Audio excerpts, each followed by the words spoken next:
Welcome back into the Cowboys Report. I am Tom Downey, producer Chris Daughtry behind the scenes for today's live show. We are days away, we'll call it a week and a half, from the NFL Draft. We will have plenty of draft talk again on today's show. We will also discuss Micah Parsons.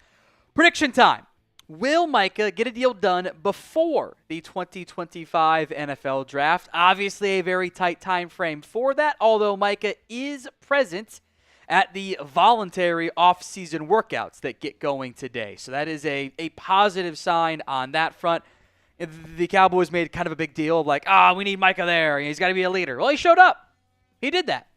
So are you going to pay him now?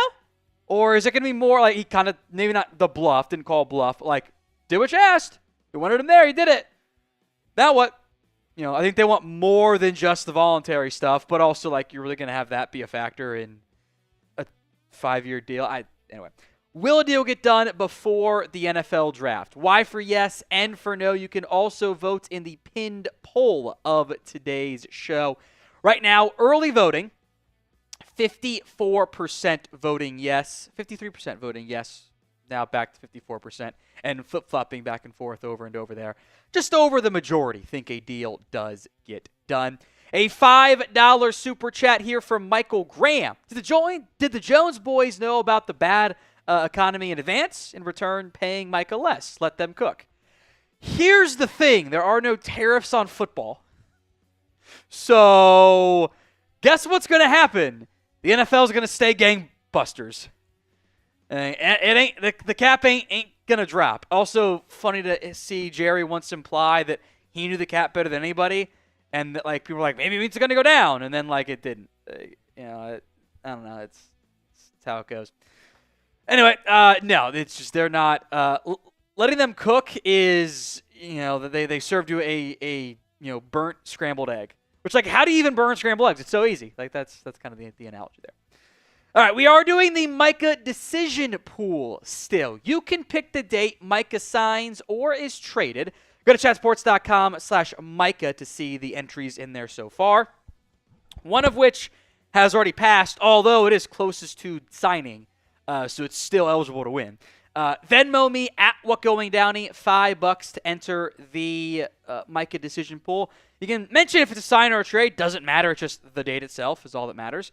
50-50 split the pot for the winner. Take home currently $750. One more, we'll get to 10 and keep on bumping that figure up. Today's show is made possible by Game Time. Game Time makes getting tickets faster and easier, even for hard-to-get playoff seats. With killer last-minute deals, all-in pricing, views from your seat, and their lowest price guarantee, Game Time takes the guesswork out of buying NBA playoff tickets. Might not be the Mavs, and if we're being honest, probably won't end up being the Mavs. They got to win 2 tough ones in a row in the play-in, all on the road. But you can get Rangers, future Cowboys games, concerts, baseball, everything else in between. Get up to 60% off buying last minute for sports, concerts, comedy, theater, and everything else over on the Game Time app. Download it today over at gametime.co. Create your account and use code CHATSPORTS for $20 off your first purchase. Terms do apply. But again, create your account, redeem code CHATSPORTS, CHATSPORTS, for $20 off your first purchase. Go download Game Time today. Link will be in the comments section and the description of today's show. For last-minute tickets, the lowest price, all guaranteed with Game Time. Obviously, more talk about round 1 of the NFL Draft, because how can we not? Who do you want to draft in round 1? Let me know in the comments section of today's video. Who do you want the Cowboys to draft in round 1 of this year's NFL Draft? Javo says the running back from Boise. I will say I don't think he's going to get there. I don't see him getting past the Bears at 10, and I kind of think he ends up being a Raider anyway. So I don't think he gets to you, and you don't have to have the discussion on it there. T-Mac, Ibuka, Travis Hunter, sure, he definitely will not be there. I already leaked the bong photo, and it did not work, so that's how it goes. Golden, I think he means Genty there. Wide receiver, Genty, Tyler Warren, Genty or T-Mac /Golden. Trade down if we can grab Burden. I would not be mad at that one. That would be pretty intriguing because I like Burden a lot. I'm higher on him than maybe most people are, but like I don't know, the quarterback suck this year. Like that's how it goes. Golden, wide receiver, Tyler Warren right in there. Trade down, take Golden. T-Mac, Ibuka, Genti, or trade down for Hampton. Got to be careful with how far you trade down in general. Like I think like the reason why we like trading down is like, this guy's only worth a top 10, top 15 pick, but it's worth a top 20, top 25 pick. But that's kind of how it all goes, where you just don't have enough of the top 10, enough of the top 15, enough of the top 20, etc. So keep the comments coming. Who do you want the Cowboys to draft in round 1? This is the Super Chat menu, the aforementioned Micah decision pool, $5 Venmo on that front. $10 baby name submissions. I think we had DeMarcus last time. Wife just kind of like flat face emoji on that one, so not her favorite, I guess. $20 for the Bean Boozled, because we're out of shots now. $50 for a beer bong. Haven't done a beer bong in a while here. Maybe we'll get one today. By the way, the most hundreds throughout the month of April. This will extend into the NFL Draft. Gets a DeMarvion Overshown jersey in honor of Overshown flipping to number 0. We'll get you one of those. That is the Super Chat menu on today's video. We will discuss trade candidates because I suspect, and it is suspicion at this time, that this Cowboys team is probably going to make some additional roster moves after the NFL Draft. As of right now, they've got 75 players on the roster, some of the largest amounts at the NFL. It's like top 5 or something. They have 10 draft picks, at least 5 undrafted free agent spots. They normally sign 10, 15 undrafted free agents. So unless they go small with the UDFA class, which is possible, I would wager this team is inclined to maybe make some trades and cuts and say, we're done with you. And we'll focus on some of the bigger names. The Cowboys trade away a player before camp. 1 for yes, 0 for no. Let me know in the comments section of today's show. 1 or 0. We'll break all those down here. Or we'll break down some of the top candidates. Ones I think will actually get you value. Like, no one's trading for Seth Williams. Like, it's just not going to happen. We have to give up a little bit of that to get something back. And I got like one name that's like probably pushing it anyway, but I wanted to include him. Chris Broussard's burner account, Ben Kirk, which is misspelled, which makes it funnier, is why free speech was a mistake. I don't watch, pay attention to him. My preferred backup QB who was bad in the NFL was JT Sullivan. Shots fired, but like I actually think JT's really entertaining. I think for a lot, trying to be not mean here. I have noticed a trend that not all, but some of the backup QBs just aren't good at the media side. Like, did they tend to fall into one or two buckets? They fall into the this guy's better than I was, therefore they are all great. I've noticed that sometimes. And then I've also noticed just hot take nonsense of well, what about this idea? This is great. And just what are you talking about, dude? No. And that's Ben Kirk too often for me. It's just come on. That doesn't make any sense at all. Or just not having an understanding about this part of how the football side works. I don't understand how money works. I'll throw this idea out there anyway. Okay. It's literally impossible. So what are we doing out here? That's my issue. I do think JT's QB school stuff is super entertaining though. All right, if you want us to start today's show, then like the video. More likes, more views. Lights continue to stay on even though there's a storm and it gets dark outside. Hit that like button if you haven't already. Coming up live here on the Cowboys Report, we'll talk news and some trade rumors that are lingering out there that may or maybe may not directly impact the Cowboys, certainly would big picture-wise. Cowboys trade candidates. You can get, we'll break down some options there. A mailbag. 2 ways to get on the show. #Cowboys. Skip the line altogether via Super Chat. And the perfect Cowboys mock draft. All coming live here on the Cowboys Report.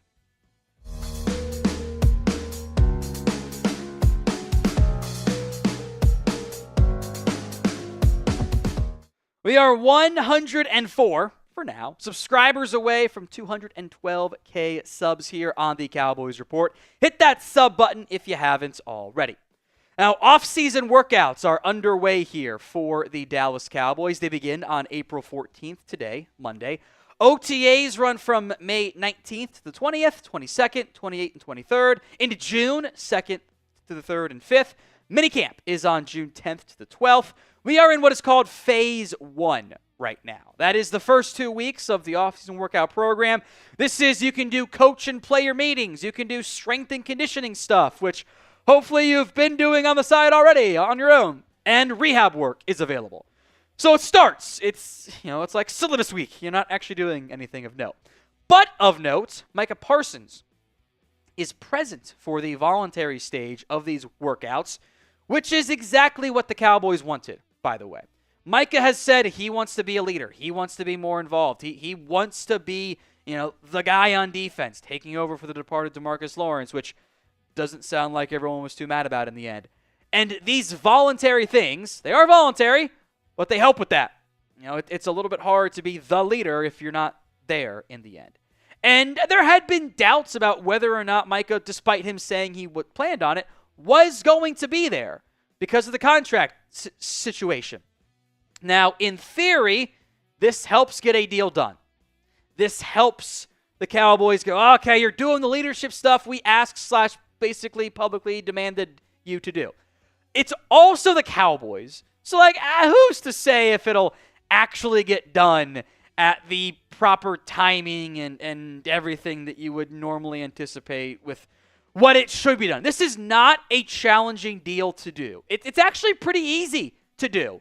It's kind of already partially done, but it's not fully done yet. And until it is, then there's no deal, right? So will a Micah Parsons deal get done before the 2025 NFL Draft? Y for yes, N for no. It is the pinned comment on today's video. So if the ad comes here on YouTube, take advantage of it. Head down there and let me know. Y for yes, N for no. Now, as a reminder, and then we'll talk other offseason workout stuff here, the Micah decision pool is still available. You pick the date Micah signs or is traded. You can go to chatsports.com/Micah to see all the entries and dates so far. Venmo me at WhatGoingDowney, $5 to enter, and the winner will get the 50-50 split the pot. Take home, next one, we'll bring it up to 10. I want to get that maybe a 0 tacked on there. You pick the date Micah signs. It's at WhatGoingDowney, $5 for the Venmo entry. Let's talk Dak Prescott here. Update on this front. He expects to be involved in some capacity as off-season workouts begin. Again, there's not that much actually going on, but this is what Dak said. This actually dates back to Friday with where he's at coming off the torn hamstring. I'm getting close to where I want to be. I don't want to put a percentage on it. We've got team activities coming up. Imagine myself being involved in some sort, if not all. But then again, understanding my age, what I went through, not going to rush anything. I'm where I want to be. If I had to play a game today, I could definitely do that. Frankly, there has been some bad reporting on the Dak Prescott injury. There were, and even just outright miscommunications of ESPN, for some reason said 8-month recovery timeline, which didn't make any sense. And then there's been might not be ready for week one. Now there's no threat of missing actual time that matters here. Florio was wow, must have been a bad hamstring. He's not 100% yet. Duh! We knew it was bad when it happened. That's why he didn't play all year. We know it was not a good it wasn't a normal hamstring injury. It's the Tyron Smith one where the tendon comes off the bone. That takes months of recovery. And given the fact that it is April, and if this happened in August, it might have been a different conversation of a timeline return. But it's April. You just be patient with it. Now, in general, what is your confidence level in Dak Prescott's health? Scale it for me from 1 to 10. 1 on the low end, 10 on the high end. I don't think it should be a very high number. This injury history with Dak, which, I guess you can argue some of them are freak injuries, but if they keep happening almost every single year, then that's a pattern and a trend that is worrisome. This has been my number one concern for several years now. It's not like Dak doesn't try to take care of his body, but I watched Romo go through it. Sometimes the body just fails you. Look, there's no game to play for months right now. There's no reason to rush things back right now for Dak Prescott. He has been doing stuff. Like, he's been throwing. He's been training. Like, it's not like he's like, oh, he's just now off the crutches. No. He's in a good spot. But, like, pitch count is like the expectation you would expect here. Again, it's phase one. Like, there's really not that much to do at the moment. You're in there for meetings. You do some strength and conditioning stuff. You do your rehab stuff. There's just not much physical activity to undergo right now. But they're not going to rush him back. And this will also give them maybe more chances to try to evaluate the upcoming backup quarterback battle between Will Grier and Joe Milton. Today's show is made possible by Game Time. With killer last-minute deals, all-in prices, views from your seat, and their lowest price guarantee, Game Time takes the guesswork out of buying NBA playoff tickets. You can find, it can be tough for the Mavs, for being honest, to actually have a playoff game, but Rangers tickets are available. Plenty of concerts, comedy, theater, etc. in the Dallas area, plus Cowboys games down the line. Get up to 60% off buying last minute for sports, concerts, comedy, theater, etc. Zone deals help you save even more. You pick the section, Game Time picks the seats for big time savings.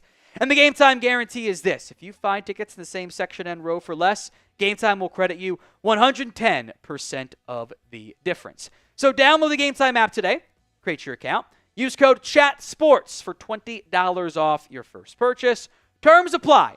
But again, create your account, redeem code CHATSPORTS,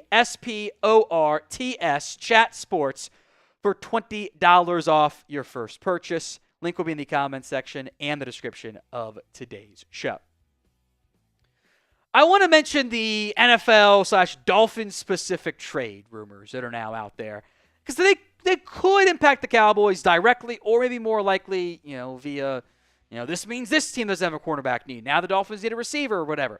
This was from our friend of the show, Pretty Ricky, Slick Rick, now as he goes by, who has been inconsistent up and down. Actually, hasn't had great stuff with the Cowboys in particular. It's the other stuff that he's done a really good job with.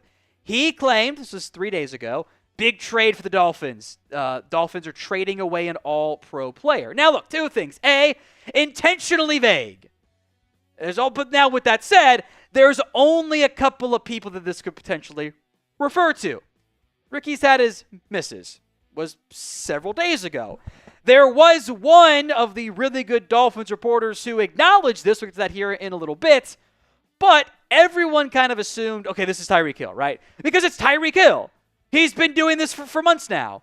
Constant drama around Tyreek Hill. He says he wants out of Miami. Says he doesn't want out of Miami.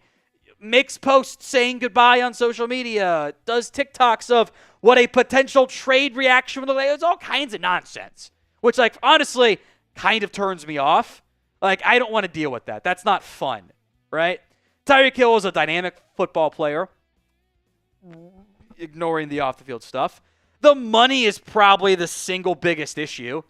It'd be 1 year, $27.65 million, or, 2 years, and you start to really begin to approach the, 40-ish million, $35, $40 million mark. There's just kind of becomes a lot to pay Tyreek Hill contract-wise. Dolphins don't save anything. 1 year, $27.65, or 1 year, $15 in 2025, plus $39 in 2026, or cut him in 12, and then you're still at the 1 year, $27.6. It just kind of, it's a lot to pay for a team that doesn't like paying a lot to outside people.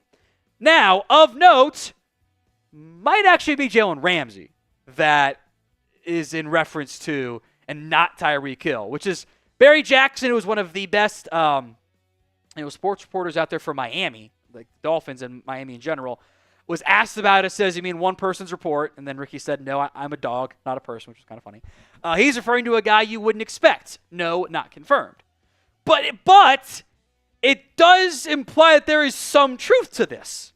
That it's not done. That's always been Pretty's thing. He kind of jumps early on it. Jalen Ramsey would be the one that we don't expect, because he has not publicly demanded a trade. But he is an all-pro player who, this is the one I would have more interest in. I would love Jalen Ramsey on this team. You can finally fix the, I wanted Ramsey real bad when he was coming out of Florida State. The issue you run into here is, again, the money. Dolphins lose cap space by trading him. $12.5 million. That's a lot of money. the Cowboys, the new team, wouldn't owe him that much. It's actually less than what they would owe to Tyreek Hill. And you could cut him after a year if you wanted to. But the money involved is expensive. I'm also very curious, like, what the Ramsey trade package would be. I don't think Tyreek would be that much with all the drama. Ramsey was shipped out for a third and a tight end 2 years ago. I don't think they get that much more back this time around. So if you could trade for one of those two guys, who would it be? JR for Jalen Ramsey, TH for Tyreek Hill. I will say this, though. The funniest outcome is the Dolphins just trade their punter, who technically is an all-pro. Jake Bailey was an all-pro back in 2020 with the Patriots. That'd be really funny and technically correct. I don't think Al Ingold was an all-pro either. Look, in the end, this could impact the Cowboys if Dolphins trade away Tyreek Hill, they might take a receiver at 12. If they trade away Ramsey, they almost have to take a corner at 13, which would be like a Will Johnson or a Jahdae Barron, which, again, would impact what the Cowboys look to do there at 12 or trade down, whatever. But this one definitely comes with a grain of salt attachment. Super chats to come, but question for you guys. Did anybody watch this year's Masters? Did you watch any of it, Chris? I know you're not really a golf watching guy. You're more of a UFC guy, which I'm sure you were glued to. Yeah, I put golf on and took a nap. Yeah, okay. All weekend. I'd wake up and check the board, see what was happening, fall back asleep, wake back up, see what was happening.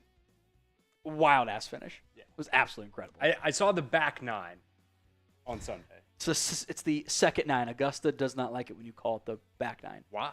Because they're pretentious. They're not fans, they're patrons as well. Okay. Yeah.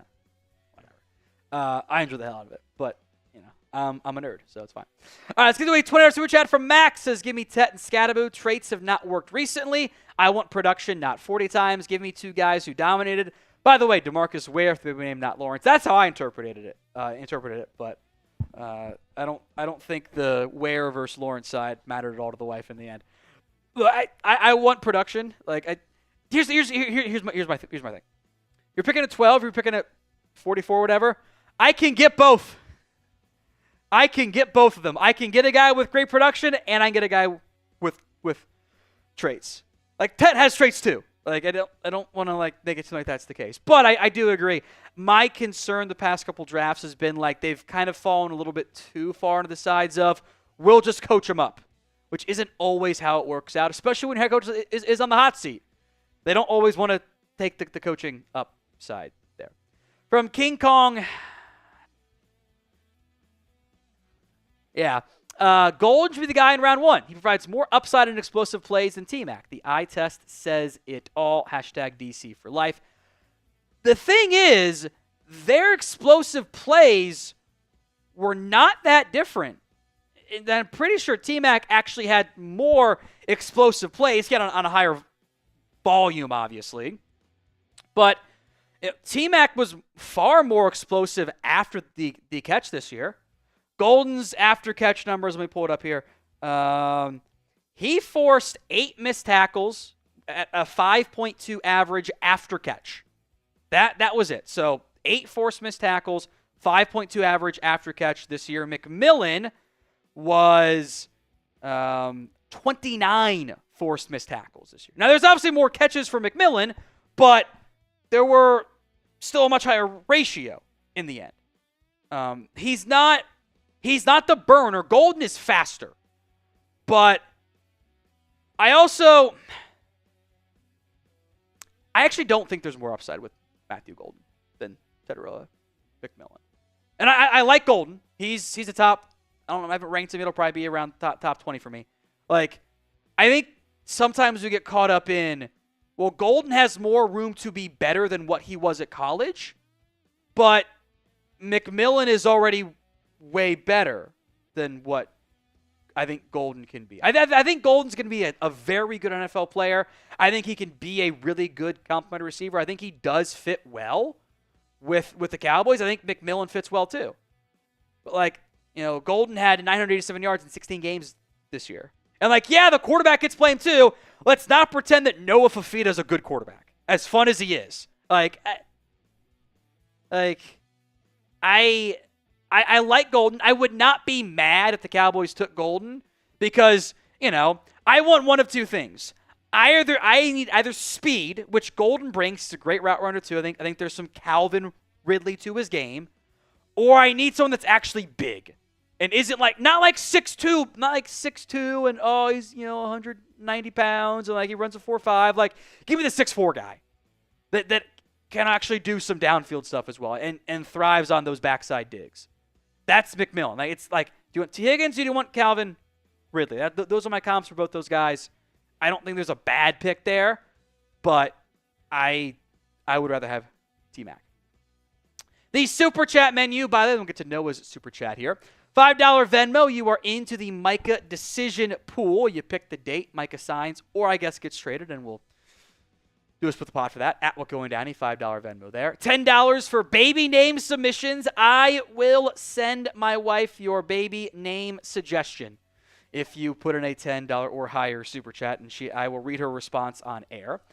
$20 for the Bean Boozled, $50 for a beer bong. Haven't done one in a while. Wouldn't mind doing one today. And the most hundreds in the month of April gets the DeMarvion Overshown jersey. That will run between now and all the way through the NFL draft. That's the most hundreds in April. We'll get to Noah Turner's Super Chat here, $5. Some people are saying T-Mac is overrated because he's not consistent. Thoughts, Tom? Look, you can always find inconsistencies game in to game out outside of the guy that's a top 3 pick. He went for 1,300 yards in back-to-back years. I don't think you get that by being inconsistent. I look around at the other wide receivers in this class. Luther Burden had a down year. Not all his fault. Again, quarterback play. But again, Fafita. Matthew Golden is honestly living on a 4-game. Golden is getting top 12 buzz because of his CFP run and kind of late season run, which is valid, instead of being a pretty consensus, might sneak into round 1, is a top 40 lock type of guy that I think he would have been, and his fast 40 time. He didn't produce on a consistent basis. Emeka Ibuka, I think, actually was pretty consistent, but never as the one. Golden goes round 1. When he goes round 1, as he should, he will have the lowest yards per game in his best year among any first-round wide receiver since 2020. He should be the lowest guy to do it, but I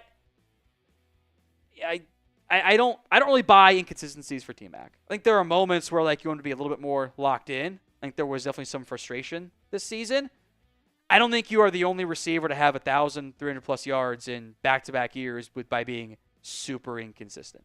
That's just my opinion. It is flavors of ice cream.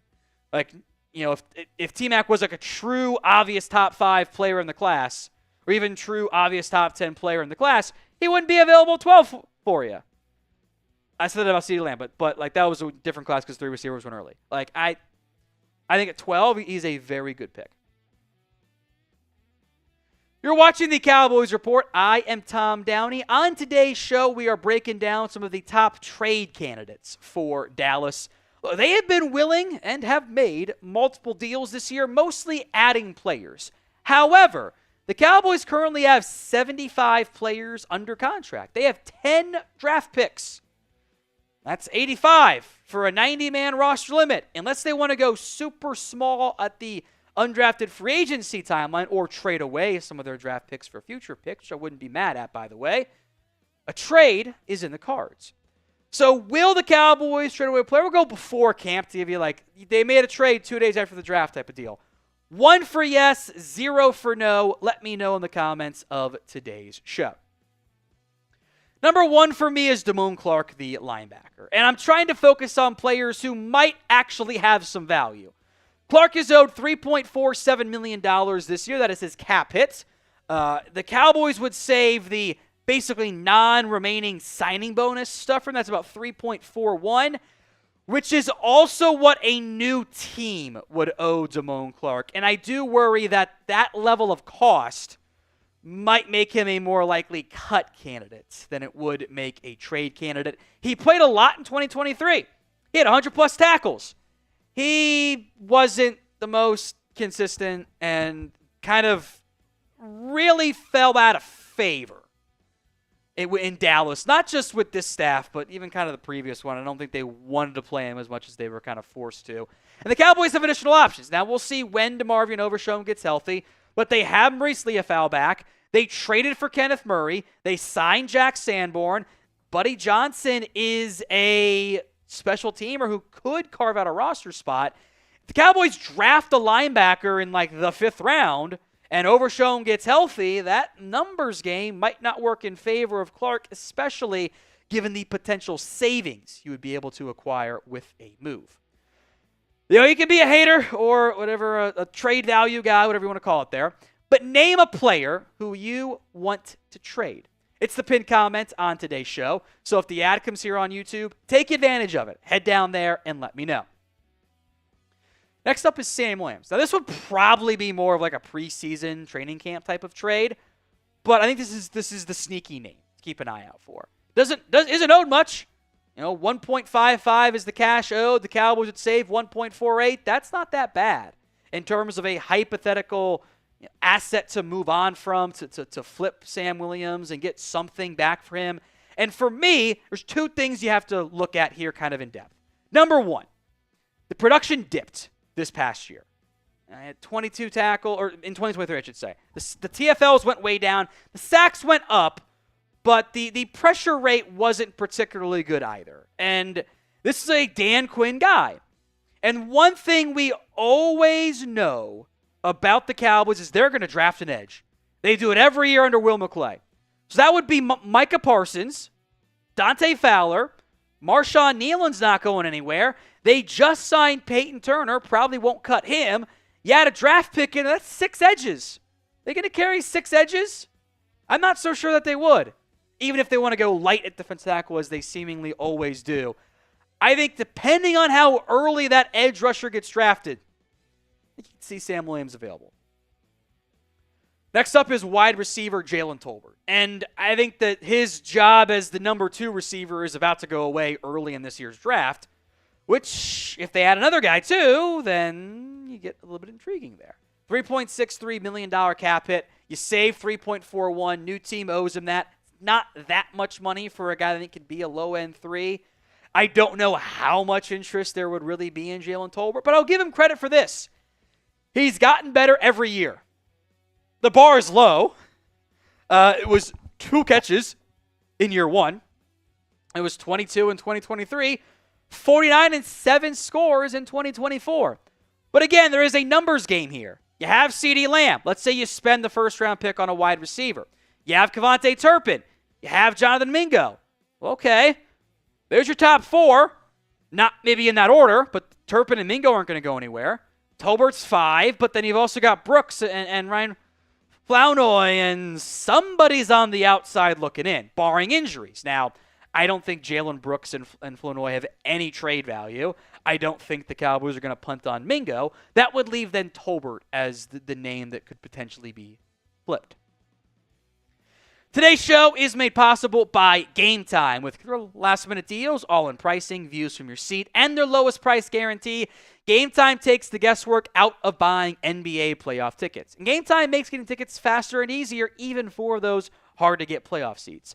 Prices in the Game Time app actually go down the closer it gets to tip-off. You can get up to 60% off buying last minute for sports, concerts, comedy, theater, everything else in between. The Game Time all-in pricing feature shows your total cost up front with no surprise fees at checkout. You can also get a panoramic view from your seat in the app before you buy. You can kind of move your phone left, right, up, down so you can actually see what your seat view is going to end up looking like. Head over to GameTime.co, download the app, create your account, and use code CHATSPORTS for $20 off your first purchase. Terms apply. Again, create your account, redeem code CHATSPORTS, CHATSPORTS, for $20 off your first purchase. Link will be in the comments section and the description of today's show. That's GameTime.co, promo code CHATSPORTS. Do make note, terms apply. Next up on the Cowboys trade candidates, and this one I think would only come if the Cowboys spent a premium asset on the piece. That's at safety. Malik Hooker / Donovan Wilson. Hooker has a $7.75 million cap hit, 3.75 before June 1st, i.e. draft night, 5.75 after June 1st. 5.75 is what the new team would owe. Similar but not the same figures for Donovan Wilson. New team would owe him $7 million. Again, that's maybe a little expensive, but if something unique happened, let's say the Cowboys, they brought him in for a 30 visit. What if they drafted Andrew Makuba in the 3rd round if he fell to them? Then you could see a trade happen, unless they think Makuba can play nickel corner, which actually could be in the cards there.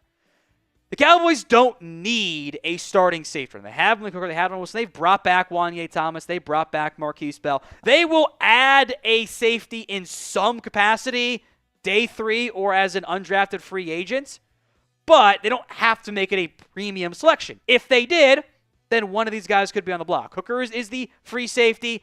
I'd like to see more splash plays, but he's been fairly consistent for Dallas. Donovan Wilson is the opposite. He's had some splash plays, negative and positively. He's made some sacks, TFLs, pass breakups. When he plays, the Cowboys win. When he plays poorly, it puts him in a bad spot. He's an inconsistent, impact player. Who do you like more of these two? MH for Malik Hooker, DW for Donovan Wilson. Let me know in the comments of today's show. A lot of recent late day 3 picks you could put on here that probably don't have much trade value, if any. The one that you might, and I'll emphasize might because I have my doubts on it, is getting something for Matt Waletzko, a.k.a. the centerpiece of the Amari Cooper trade. He's owed next to nothing, $1.1 million in cash. That's basically the vet minimum. He was a draft pick on the offensive line. And as we've seen many times in the NFL, you were drafted, that draft pedigree might get a team to take a chance on you. Hey, even, sometimes less than that when the Chiefs trade for Peyton Hendershot, for example. Cowboys offensive line right now, really unique on the interior. It's Brock Hoffman, Sadiq Charles, TJ Bass, Robert Jones, all competing at the right guard spot. The tackle spot is interesting. Nathan Thomas might also be a guard option. Guyton, Awesome Richards, Terrence Steele. I think Let's Go is clearly the 4th best offensive lineman. What if the Cowboys spend a 5th or a 6th round pick on a tackle, which wouldn't surprise anybody, right? Could put Matt on the outside looking in.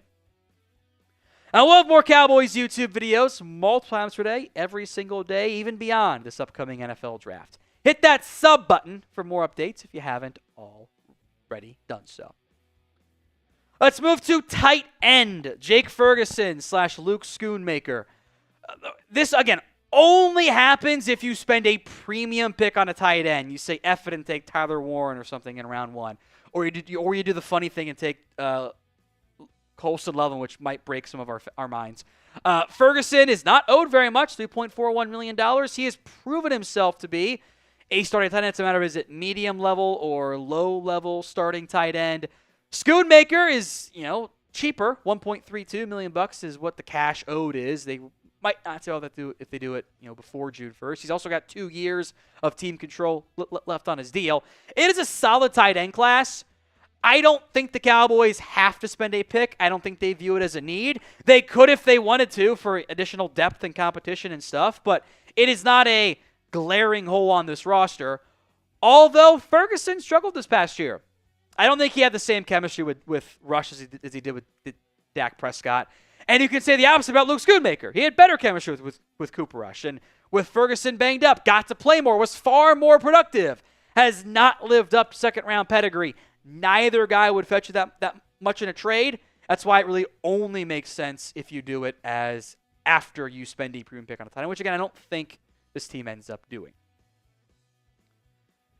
Mailbag time here on the Cowboys Report. 2 ways to get on the show. Use #Cowboys or skip the line altogether via Super Chat. Anthony Engel, I see your Super Chat. We will get to that as part of the mailbag here. I'll sip some water. #Cowboys or skip the line altogether via Super Chat. There are several #Cowboys I've seen, but more is more, so producer Chris can pick his favorite ones in the end. As a reminder, today's Super Chat menu. $5 Venmo for the Micah decision pool. $10 for baby names, which we got one from Drew DTX. We'll mention as part of the mailbag.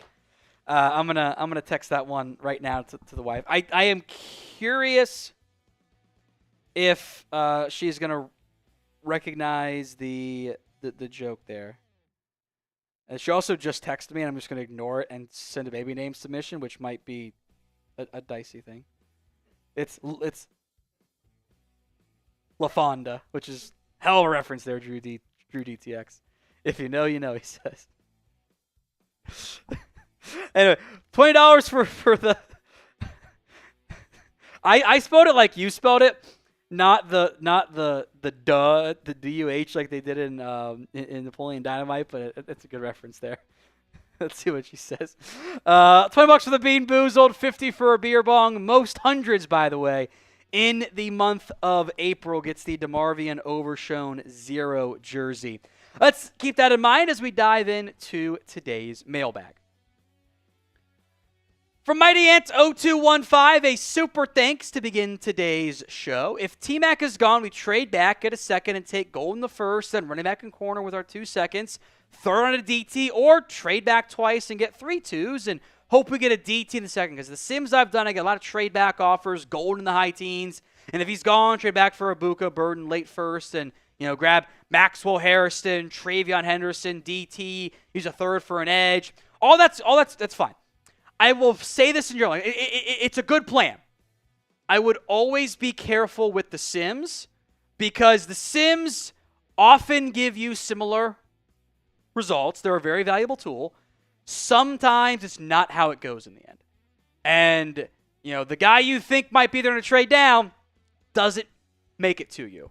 And you might have to reach on someone to make sure you get your guy because other teams might trade up to. So that plan works if you can execute it. I don't think it's as easy to execute as the Sims might make it seem like. $5 from William Cook. What characteristics make CeeDee Lamb a number 1 wide receiver? It's a fun question here. And I'll kind of repeat what I said in my response. There's a lot of things that CeeDee Lamb does super well. He can do inside-outside stuff, so he's not just limited to one type of role as a receiver.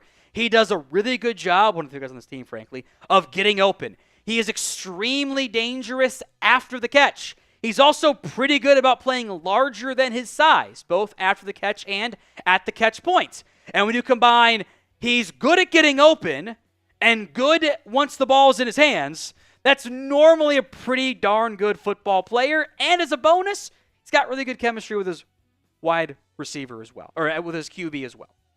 Now, these all came in via Super Thanks. It is a feature here on YouTube. It's like a super chat, but it's on demand. Edit your message, send them whatever, and we'll give you a shout out on the show.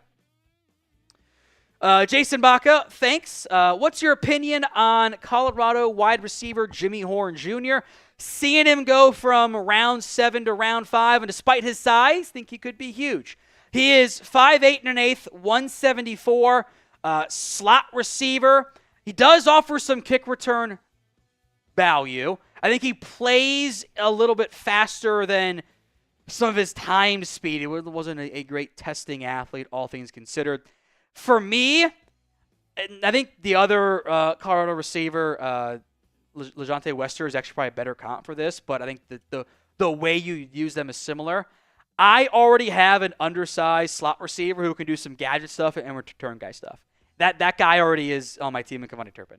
I got like a 7th on Jimmy Horn. Maybe he goes a little bit earlier. I don't think that you need that type of receiver on your team because he was a screen guy for Colorado, which a lot of them were because the O-line sucked. But I don't think he's the type of playmaker that you need. AADTR. Did we forget about Josh Butler? So I don't think so. Now I don't think you're banking on Josh Butler though. He's coming off torn ACL in November. It was not a good ACL tear. Not there are any good ones. He's probably not going to be ready for week 1. I also don't want a former UFL short sample size guy to be like, yeah, he's our number 2. You kind of want him to earn it a little bit more. So depth-wise, I've not forgotten about him. Starter week 1, had to. I don't think he's going to be available in the end. So what is your concern level over the cornerback room? Scale it from 1 to 10. 1 on the low end, 10 on the high end. It's pin count, by the way, so that comes here on YouTube. Take advantage of it. Head down there and go vote. Anthony, do we move on from Deuce Vaughn? It is very possible. I assume this team will draft a new back somewhat early in this year's class. That'll be the number one. I think Javonte Williams is probably your number two to help out on third downs in particular. That leaves kind of Miles Sanders, Deuce Vaughn, Malik Davis, maybe another day 3 pick as well, competing for 1, maybe 2 spots. Deuce Vaughn could also be a practice squatter for you. That you probably can't rule out either.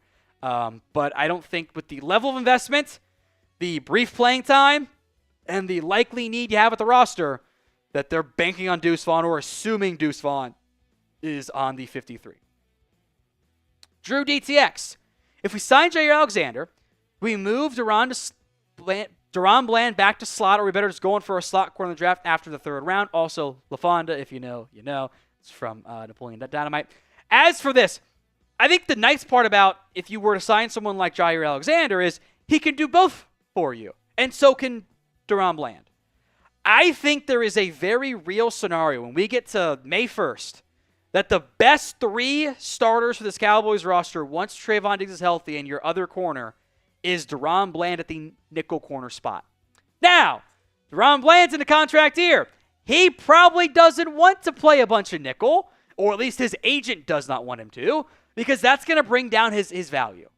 So I think you can make everybody happy by paying Duran Bland first, and then you feel better about that. And then, maybe early in the year it's Bland on the outside, Izzy at the nickel, and a young guy out there opposite Bland. And if the young guy impresses, Bland goes to nickel, or Bland stays on the outside if Izzy impresses. I think there is the possibility that Bland has to kick inside out of necessity at some point this season. So let's make him happy and be more willing to do it by paying him. Because you want to pay him anyway, right? From Wayne, bring back Jonathan Hankins. Oh, what a pull there. Don't know how that relationship is. Different coaching staffs, plural now at this point. So kind of open door there. I don't think the Cowboys that interested last time in bringing back Hankins. But if you don't add a nose guard in the draft, I need somebody in there. I need somebody up front to help me take snaps at nose guard. I need a body. So would you bring back Hankins? Y for yes, N for no. Let me know in the comment section of today's show. Y for yes, N for no. Zach Crosby, $10. Is it possible to get CTE when you only take kneel downs? I'm genuinely concerned for Ben Kurt after that abhorrent trade of his. I saw it. I ignored it because it was stupid. It was something like the Cowboys trade Dak to the Steelers for a first, and then they just start Milton for a year with the argument that both teams are now better, which makes 0 sense at all for the Cowboys. Great idea for Pittsburgh. Makes 0 sense for Dallas whatsoever. Because somehow it gives the Cowboys a chance to win the NFC East, and it makes the Pittsburgh Steelers a Super Bowl contender. Which, how do you get both those things? That doesn't make any sense at all. I don't know. It was stupid. Look, sometimes everyone has bad takes, me included. That was just a bad take in the end. The 2025 NFL Draft Gear is available over on Fanatics, led by the new hats, which have the America's Team pin, a black and a slightly darker black as well, and also hoodies this year. They've gone beyond just the hats. Get yours today, chatsports.com/NF, or chatsports.com/Cowboys Draft, chatsports.com/Cowboys Draft. Link will be in the comment section. Clickable one popped up over there in that other corner. It's chatsports.com/Cowboys Draft for the Cowboys 2025 NFL Draft Gear. Juan Ramos. The Cowboys don't draft running back first. Running back Caleb Johnson, round 2. Raheem Sanders in the 5th, double dip at back. I don't even know. I wouldn't be shocked if they double dipped. If you want to go double dip, that's fine. I think if you take Caleb Johnson the 2nd, which is where I have him graded, I don't know if you need to. I think he's a great outside zone runner. I would be excited to see more outside zone from this team. I think it fits the personnel pretty decently. I would like it. I don't know if the Cowboys, what their true plans are on that front, but I think Johnson round 2, I think there's a chance he's there. Makes sense. Raheem Rocket Sanders, I am not as high on. I got him more in the 7th, but he also fits that kind of zone scheme runner. I was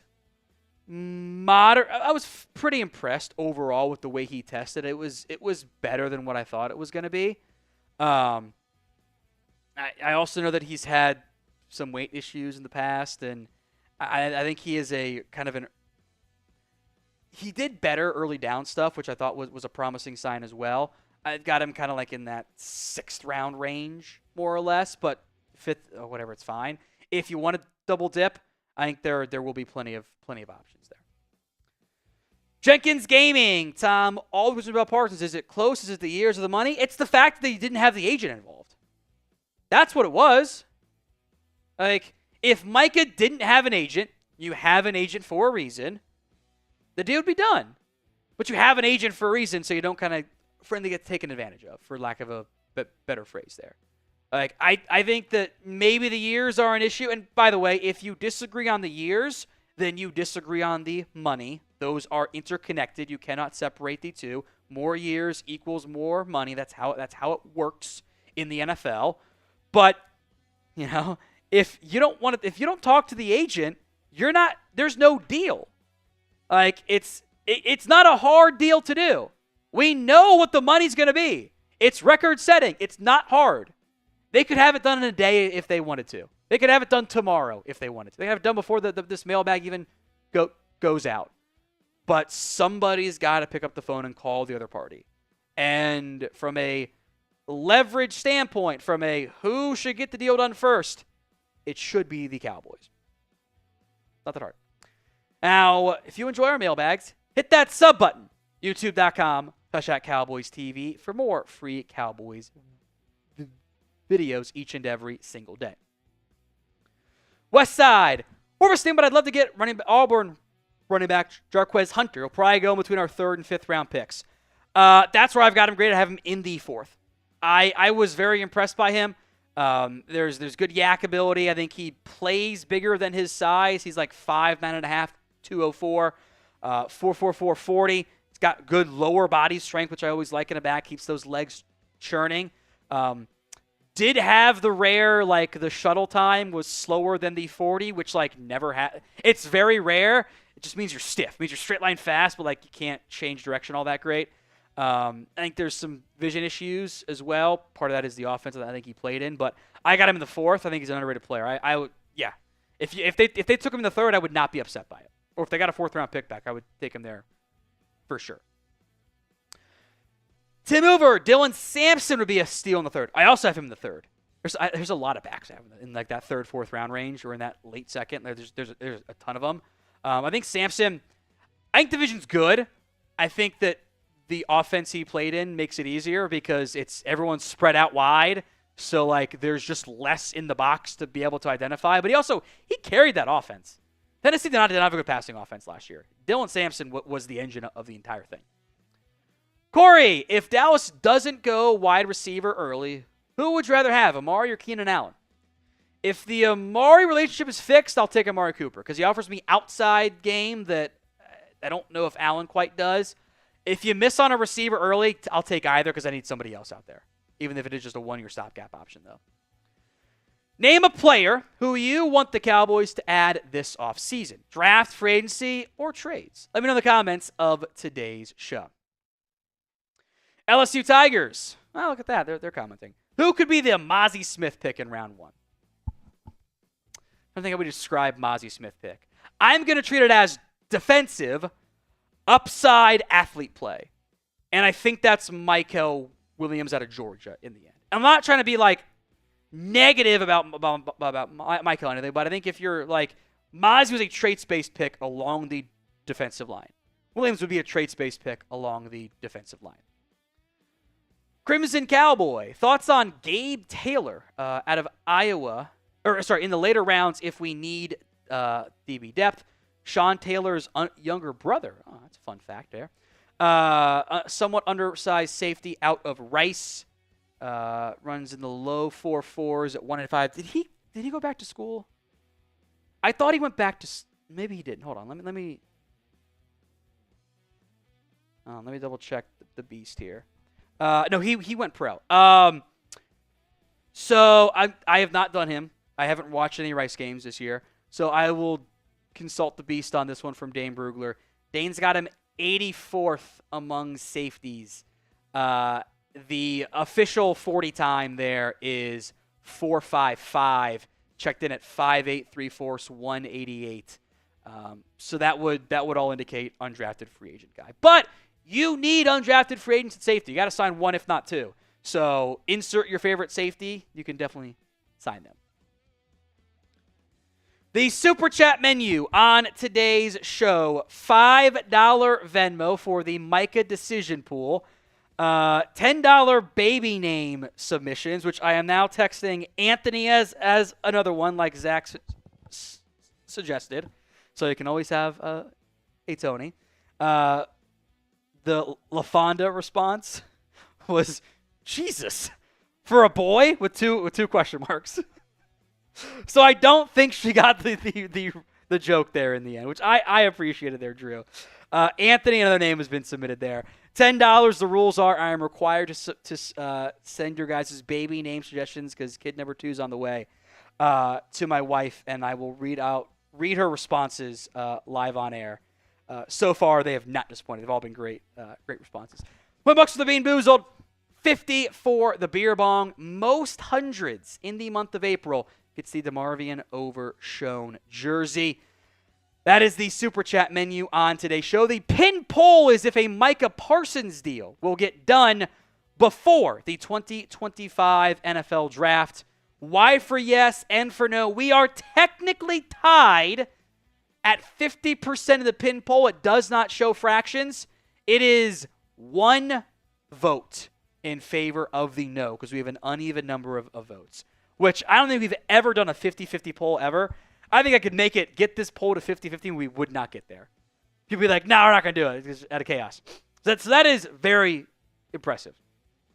50-50 on the no side right now. Now it's at 468, still at 50-50. So that's entertaining for me. Get those votes in. Will a Micah deal get done before the 2025 NFL Draft? Y for yes, N for no. It is now 51% voting no. As we do every year, I'm cooking up the perfect Cowboys mock draft / plan because I got trades in this one, while trying to keep things somewhat realistic. I'm not going to have Travion Henderson falls to the 5th round. I'm not going to do anything too crazy here. In some years, I've nailed some picks. I got the DeMarvion Overshown one right. I also got Puka on day 3 one year. Puka Nakua, that worked out pretty well. He went earlier than I actually took him. So it's day 3 is all guess anyway. But it's just fun. It's a fun, ideal for me, perfect mock draft. Now, we will have live NFL draft coverage for you here on the Cowboys Report. All the Cowboys coverage you can want. The picks coming faster, by the way. There's actual analysis of all the picks. No commercials, no stupid interviews. All covered here on the Cowboys Report. So let's say, for starters, the draft plays out like this. Cam Ward goes 1, Travis Hunter, Abdul Carter, Will Campbell, Mason Graham, Ashton Genty. No surprises there. Armand Membu. And then I think there's a good chance those are your first 7 picks in that order, by the way. Jalen Walker, I think you want edges off the board for a reason we'll get to in a second here. You need one of the quarterbacks to go. I'll make it Shadur Sanders. In an ideal world, Jackson Dart goes top 10 too. Feels impossible. I don't buy that 3 guys go top 10. We'll put Tyler Warren there at 10. And I think edges early helps you. I'll explain why in a second. Because you're picking at 12. Pick 13 is the Miami Dolphins. Pick 14 is the Indianapolis Colts. 15 and 16, plus the Bengals at 17. They are all looking at edges, with the Falcons and Cardinals in position to take an edge there. The Dolphins and Colts are highly unlikely to take a wide receiver. And now I traded down here. This is about the rough value on the trade value chart. You can move down a few spots, and I can get that 4th round pick that I want. I want a 4th rounder this year. I think you're better off having one. I don't care about the extra 7th. It evens things out. Okay, whatever. I don't need it anyway. Actually, I think I messed up. That is not supposed to be in there anyway. It was just the 1st and the 4th in this particular trade package. Like, you just slide down, you get that 4th round pick back. That's all you need. I want that 4th round pick back. So the next picks then, Micah Williams at 12, Will Johnson at 13, and Colson Lovin at 14. Now you run the risk of a team coming up and trading and taking a receiver in front of you. That is the gamble you take by not taking one at 12. But if there are no trades at 13, 14, I don't think those teams are going to take a receiver. They have receivers already. So the ideal scenario is you trade down and you get your number one receiver. For me, that's Tedero and McMillan. You want to make it Matthew Golden or, T-Mac goes, you get Golden still anyway, that's fine. But I think this is the number one receiver in the class. I think he is the most productive one, by the way, which I think sometimes gets ignored a little bit. Back-to-back very strong years of production. Did have a bit of a drop issue this year. There was at times some iffy body language because the team struggled, which, it means he cares. I've seen CeeDee Lamb have bad body language too. Doesn't seem to bother things too much there in the end. I think if you can somehow trade down and get McMillan or insert number one wide receiver here, that's a damn good outcome. Who do you want to draft in round one? Let me know in the comments section of today's show. It's the pinned comment, by the way. So if the ad comes here on YouTube, take advantage of it. Head down there and let me know. Now, I'm going to say this with an asterisk. This trade worked on PFF's mock draft sim.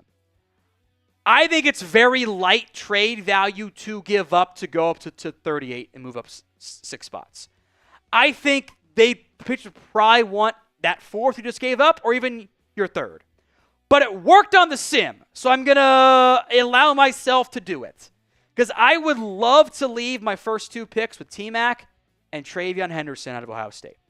And I get it's running back trade if it's controversial. I don't need, my non-top 150 picks. I've got a bunch of them. I don't have the roster spots. I actually am fine trading those picks away. That does not bother me at all. I don't think he gets past the Bears' 2 second-round picks in round 2. I think if you want him, you have to move up and go acquire him. I think Henderson is the exact type of back this Cowboys team needs. He is explosive. He creates big plays. He can handle, I think, a big work they did in Ohio State, but I don't want to give him a huge workload, so he can be in a committee. That's fine. He can pass protect. He can catch. He is my type of ice cream flavor in the backfield. He's above 200 pounds at 5'10". I actually like that combination. 4.43 40-yard dash, great explosive ability, pass protection, pass catching, run blocking, or running game. This is what Brian Schottenheimer described when we asked him at the NFL Combine, what do you look for in a back? That is who he described. So that's my round 2 pick. Round 3, I got to get a corner or defensive tackle. And I'm going to gamble the DT slide because I want a nose guard. I think I can get a nose guard later. Another one of my preferred players, Jacob Parrish. He offers, I think, inside and outside flexibility and offers fantastic speed. Now, the Combine this year had some issues with arm length and just general inch testing where Jacob Parrish checked in at sub 31 at the Combine, 31 and a quarter arm length at his pro day, which I think is good enough for the Cowboys, especially at nickel. I think you've got, Jason Verrett testing here athletically, minus the fact that he's probably not going to be quite as good as Verrett, but he showcased ball skills. He projects well on the inside for slot duty. Jacob Parrish does a lot of the things I think you want to have out of an inside or an outside corner option. I think he offers those things for you. So if you can add him on day 3 or in the 3rd round, I think that is the perfect type of corner this team needs. Now, today's show is made possible by Game Time. Game Time is the place for last-minute tickets to your next big event, and they make it easier than ever to go get tickets for those hard-to-reach playoff games for NBA or even for MLB and NHL, not too far away either. With killer last-minute deals, all-in pricing, views from your seat, and their lowest price guarantee, Game Time takes the guesswork out of buying NBA playoff tickets. Zone deals let you choose a section, and Game Time picks the seats for big-time savings in the process. Get up to 60% off, but last tickets for sports, but also concerts, comedy, theater, and everything else in between by going to GameTime.co, creating and downloading the Game Time app once you create your account, and use code CHATSPORTS for $20 off your first purchase. Now, look, terms do apply. Create your account. Redeem code CHATSPORTS, ChatSports, for $20 off your first purchase. Again, that's GameTime.co, promo code ChatSports. Link will be in the comment section and the description of today's show. Download Game Time today for last-minute tickets, lowest price, all guaranteed. With my extra 4th-round pick, I'm taking Jordan Phillips, the defensive tackle out of Maryland. In an ideal world, I can leave this draft with a number 2 receiver, a number 1 back, a starting caliber corner, and a nose guard to at least help me out a little bit. And that, I think, is what Jordan Phillips offers. The production by no means jumps off the screen, but he wasn't asked to be a big-time pass rusher. And I am not drafting him to be a big-time pass rusher. I am drafting him to be a big body on the interior at 312 pounds and to stop the run. That is what I'm asking from him. The agility is not great, and he doesn't have great lateral agility. It's not a huge surprise. Anyone that's kind of knew that one going into testing there. I think the flashes of actually powerful defensive tackle play are there. I have an early 4th-round grade on him. So will the Cowboys get a 4th-round pick? I would like to acquire one. I think it benefits this team. Why for yes and for no, let me know in the comments section of today's show. Round 5, Elijah Roberts out of SMU. This Cowboys team, they always draft an edge. And this is their bigger body opposite Micah Parsons I think they're kind of searching for. Almost 6'4", 285, 34-inch arms at his pro day. This is unique size for an edge, but I mean, shoot, there were times SMU asked him to stand up on the outside. And relative to his size, he tested pretty decently, all things considered. The shuttle time was not particularly good, which before shuttle time, it was like an 8 on the relative athletic score. Now it's down to 6.82. I don't think he's a very quick player. I think there are some tweener concerns. I got a 4th-round grade on him, so to get him the 5th, I think is proper value. Round 6, pick 204, Nick Martin, the linebacker from Oklahoma State. He is undersized. He's not that big of a player, especially for what the Cowboys have often liked. And he is kind of being overlooked right now because he played 5 games in 2024. He didn't do a ton, 18 TFLs, 8 TFLs. Had production in 2023, though. Bunch of TFLs. Sack production. He's a great athlete, too. He is undersized. He's under 6 foot. He's 221. Does have almost 32-inch arms. 4.53 40-yard dash. Great explosibility. This is an athlete who, I am in the 6th round. I am not going to get a starter in most cases. If I can get a backup linebacker and a special team stud, that helps me. I think Nick Martin can be that. Round 6, pick 211, Ajayi Cornelius out of Oregon. This is O-line depth for me. I think he's a right tackle in the NFL. He could kick inside to guard. Doesn't have ideal arm length, but a lot of the ideal arm length guys are probably not going to be there in the 6th round. That's how it tends to go. He began the year pretty solidly, and had kind of gotten some top 75 buzz, et cetera. Was kind of mentioned like, the other Oregon OT is also very good. Kind of had some issues down the stretch. 11 pressures in his final 2 games were the majority of what he allowed this past season. But I think at right tackle / right guard, had 34-inch arms in his pro day. I think that fits what the Cowboys typically like. Round 7, pick 217. I picked Craig Woodson because he was a Dallas Day guy. And I think, again, this fits what I'm looking for with my later round picks. He can play either safety spot. He has plenty of speed and a lot of special teams value. And in the 7th round, that's what I'm realistically aiming for here. 6 foot, 201, and a 4.45 40-yard dash. Good testing overall. 5 interceptions his past 3 years. Is an older player. He just turned 24. But I think as a backup special teamer, that fits. Round 7, pick 239, Khalil Mullings out of Michigan. If I'm going to double dip at a spot, the spot I double dip has to help out as a backup and as a reserve. And a running back turned linebacker who is an early down only guy fits very well with the earlier pick of Travion Henderson.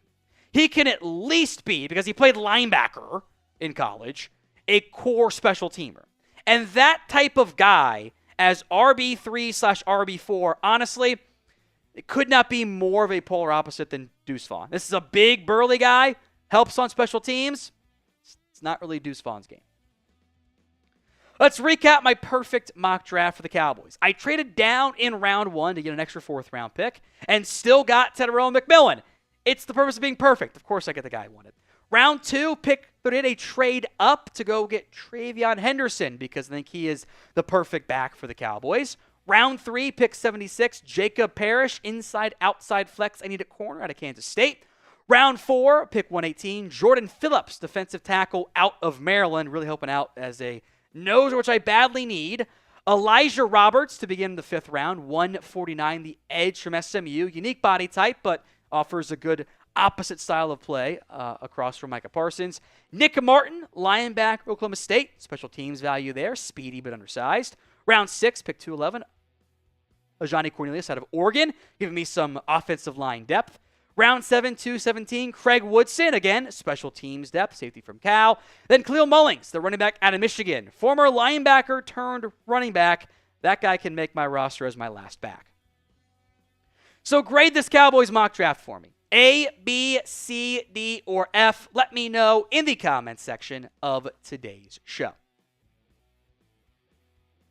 We'll give some shout-outs here and the super chats that have come in as well. There was also the $10 one for Anthony. She said she went like this, the Italian emoji, and said not bad. So I think that's probably the one she's liked the most so far. Grade the mock draft A, B, C, D, or F. And we'll get to the super chat from Lucid Chart 32. Okay, Cody is the baby name on that one. Let me text it. See how she feels about that one. I guess also we've had 2 20s, so I also owe 2 Bean Boozles. I'm thinking about this. So that's on me. You guys got to call me out for that shit. Lucid Chart. If we can get Tet Henderson to Ethan Thurman, I'll be happy. If you're trading, get a 3rd and 4th pick, you better give me a corner or a safety right guard. I'll be happy with this draft. Also, baby named Cody. Cody's been sent. I think I might prefer a corner over a DT because I think I can get a better DT in the 5th and corner in the 5th. But I think you've nailed like the top needs. So Ted Henderson is, I think, a pipe dream right now. This is also toasted marshmallow / stink bug.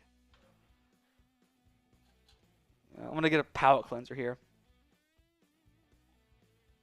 My concern is always, that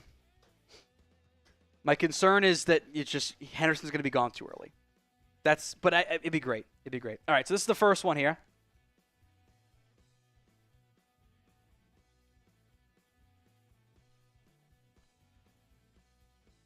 I think it's marshmallow. Because it's not bad enough to be stink bug. I don't know. It's not great, though.